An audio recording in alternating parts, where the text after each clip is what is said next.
Magandang umaga po sa ating lahat, mga kapatid. Magandang umaga, Father. Ngayon po ang huling araw ng buwan ng Mayo at sa kalendaryo ng simbahan, ang huling araw ay pagdiriwang sa kapistahan ng pagdalaw ng mahal na Birhen sa kanyang pinsang si Elizabeth. Pero ngayon din, linggo pagkatapos ng Pentecostes, ay pagdiriwang ng kapistahan ng iisang Diyos na may tatlong persona. Kapistahan ng Diyos. Ang Diyos na sa unang pagbasa sinasabi, "Ano po ba ang inyong pangalan? Ano po ba ang itatawag ko sa inyo?" Ang nagtatanong ay si Moises.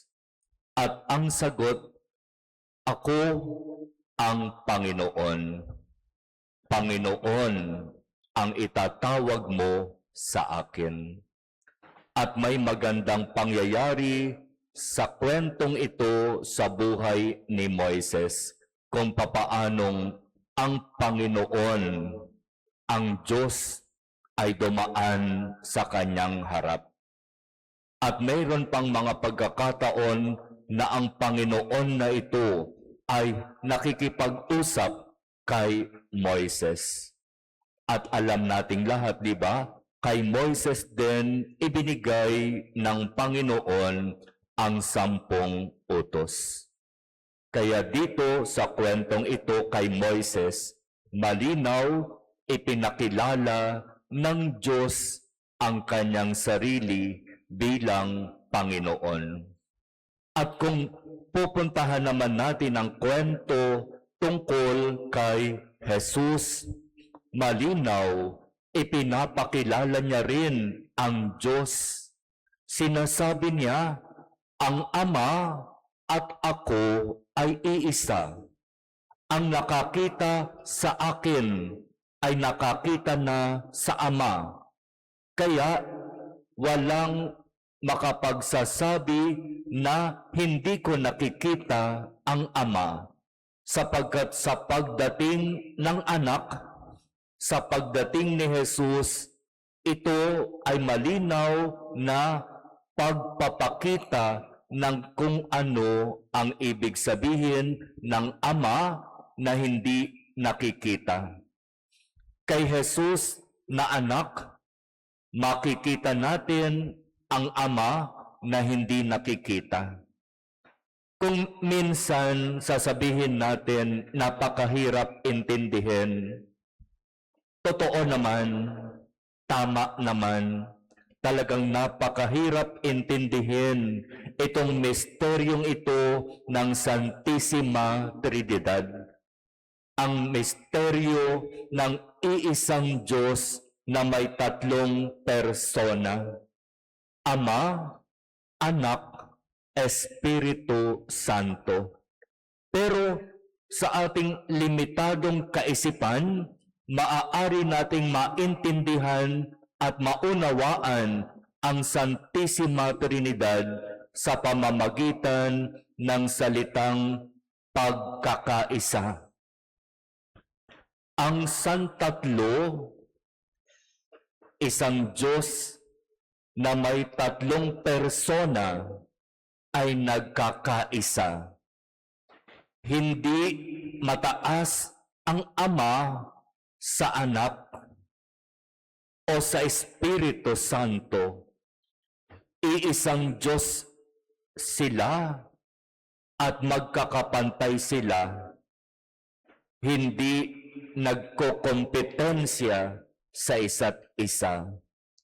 Nagkakaisa, may magandang ugnayan, may magandang relasyon. Iyan ang Santissima Trinidad. At sinasabi pa sa Ebanghelyo, gayon na lamang ang pag-ibig ng Diyos sa sanlibutan. Kaya ibinigay niya, isinugo niya ang kanyang nag-iisa at pinakamamahal na anak, si Jesus na Panginoon at Diyos. Ibinigay siya ng Ama dahil sa pag-ibig sa tao.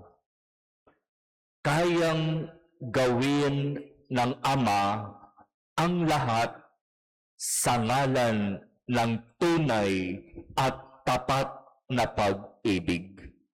Kaya nga sinasabi, ang Diyos ay pag-ibig, sapagkat sa kanilang pagkakaisa, sa kanilang pagsasamahan, tunay na nararanasan ang tapat at totoong pag-ibig. Ibig sabihin, ang pagmamahalan na namamagitan sa pagitan ng Santatlo ay pag-ibig na walang kondisyon, pag-ibig na walang limitasyon, pag-ibig na walang katapusan. Ang pag-ibig na ito ng Diyos ay pag-ibig na patuloy na magmamahal kahit na hindi na siya minamahal ng tao. Ang pag-ibig na ito ng Diyos ay pag-ibig na mananatili anumang pagkakasala, anumang pagtalikod, anumang paglayo ang gawin ng tao. Hindi magbabago ang pag-ibig na ito ng Diyos sa tao. Bakit? Sapagkat siya'y Diyos at hindi tao. Ibig sabihin, gaano man karami, gaano man katindi ang kasalanan natin, hindi magbabago ang pag-ibig ng Diyos sa atin. Pero tayo, kung magmahal, may kondisyon, may katapusan, may limitasyon. Mamahalin kita hanggat nakikita ko sa iyo ang mga bagay na gusto kong makita. Mamahalin kita hanggat nakikinabang ako sa iyo. Mamahalin kita hanggat gusto ko. Pag nagsawa na ako, iiwan kita. Di ba ganyan tayo magmahal? Kaya sa totoo, ang daming nangako sa harap ng altar o sa huwes o sa mayor o sa banig. Ibig sabihin, hindi nagpakasal sa simbahan, hindi nagpakasal sa huwes, nagsama lang. Nangako, mamahalin kita, ikaw ang aking forever. Pero pagkatapos lamang pala ng ilang panahon, goodbye. May limitasyon, may katapusan ang pagmamahal ng tao. Ang Diyos, hindi. Kahit na paulit-ulit kang tumalikod, lumayo, at magkasala, mamahalin ka pa rin ng Diyos. At habang ang tingin mo sa sarili mo, ikaw ang pinakamasamang tao sa mundo, mas lalo kang mamahalin ng Diyos. The parable of the prodigal son. Ganyan magmahal ang Diyos. Sapagkat siya'y Diyos ng pag-ibig, tunay at tapat kung magmahal. Kaya diyan natin maiintindihan ang ibig sabihin ng Santissima Trinidad. isang Diyos na may tatlong persona, nagkakaisa, nagmamahalan, nag-uugnayan. Walang kompetisyon, walang pataasan, pantay-pantay silang lahat. At hindi kailanman pwedeng sabihin ng sino man sa kanila, ako ang nauna. Hindi pwedeng sabihin ng Ama, nauna ako sa inyo. Hindi pwedeng sabihin ng Espiritu Santo, sorry na lang, huli ako ang pangatlo. Hindi. Sapagkat sa simula pa lamang, nariyan na ang Santissima Trinidad.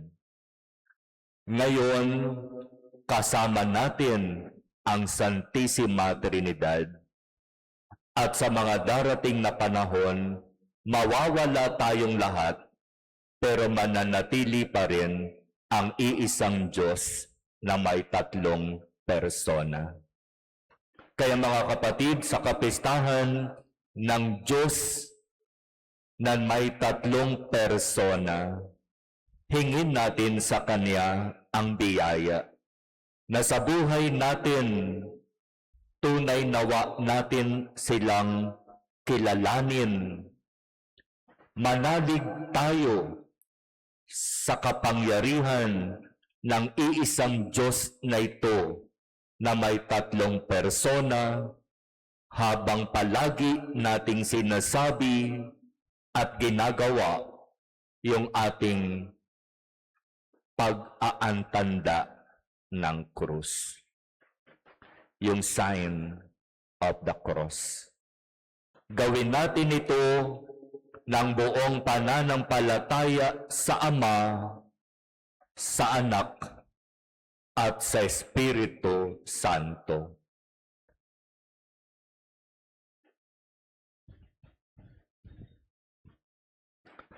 Amen.